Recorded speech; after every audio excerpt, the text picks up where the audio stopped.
Quick super fact: slavery was a choice because you either had the choice of death or work.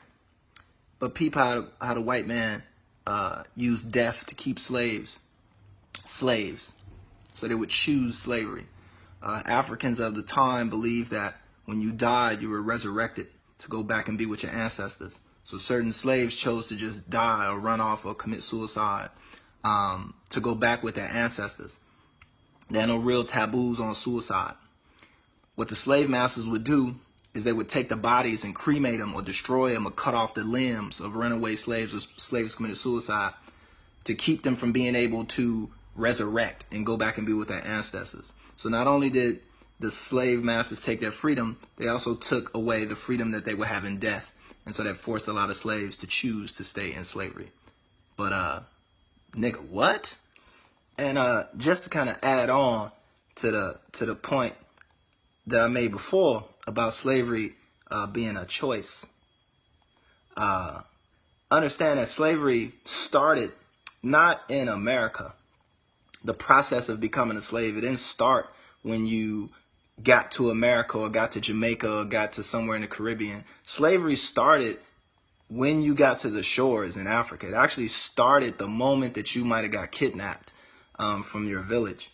Or taken as a prisoner of war. The process for you to become a slave started then. You were broken physically, mentally, and slaves are human beings. So through torture, people would capitulate. Women were raped.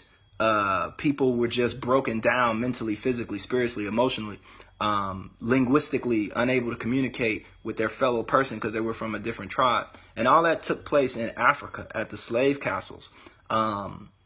So prior to you even getting to a place to get on your feet where you think slavery begins in America, and then you got all these choices that you can do, you're dealing with people that might have been in the slave castle in Ghana for 3 or 4 months, malnourished, being beaten, being psychologically tortured, and et cetera, et cetera. So their choices were actually quite few and slim.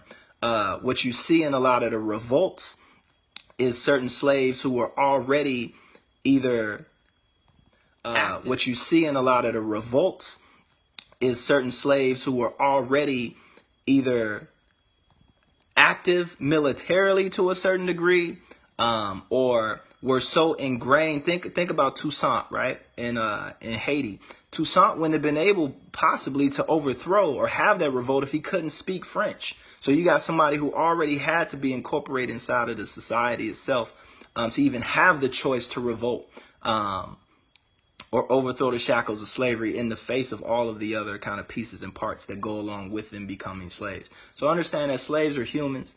They were subject to all type of torture. It wasn't as simple as when you got to America. Now you got the choice to either be this or be that. Your destiny was pretty much wrote out for you. And then understand a lot of these people that were slaves, rest in peace, they died. They didn't make it through their first 2 years. The lifespan of a slave, once you hit a plantation, was only a matter of a few years. In some cases, a few months, especially places like Brazil. So you got to take that into consideration as well, as how many choices do you have when you don't know what the outlook or what the future is. You don't know where you are. You run off where you're going to go. You can't swim, et cetera, et cetera. You don't know how to pilot a boat.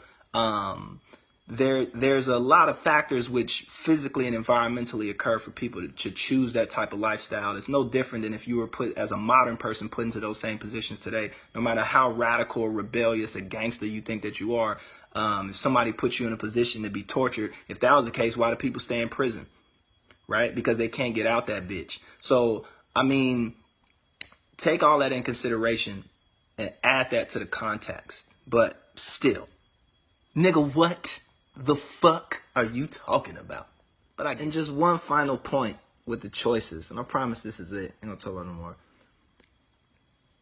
The difference between a slave that was brought over from Africa and somebody who was born into slavery, somebody who was a born slave. A born slave, they were born into the context of that's all that they knew. Their life was controlled from the time that they were born, what went into their mouths, what went into their brains, who they saw, who they could talk to, who was their role models. And if your role model is another slave, and that's what you see, and that's what you gain your impressions of how you should act and behave, then that's what you're going to kind of mimic. On top of all the other brainwashing and psychological warfare that took place in the mind of a slave. Now imagine just a baby or a child, right? A child seeing that. So when you think of slaves that were born slaves, mostly in America, because in the Caribbean, the Caribbean and South America, that slave trade was more about they had to keep bringing in new slaves because the conditions were so terrible at the mines or the plantations or whatever. They just kept dying. In America, you had people that actually bred slaves, right? Or slaves just naturally being married and having kids and having children in that circumstance, in that situation. And those children were brought up in an environment where they had no prior context, that there was a such thing as called freedom, because it was ingrained into them mentally that this is what they were and who they were and what their life was supposed to be, right? Reinforced through religion and all type of other situations to accept their circumstances, but they didn't really have any understanding or awareness of there was a potential outside of their circumstances. So just to end on that, slavery was a choice, but not what you think it was. You know what I'm saying? Be good to each other. Peace and much love to you. Super facts.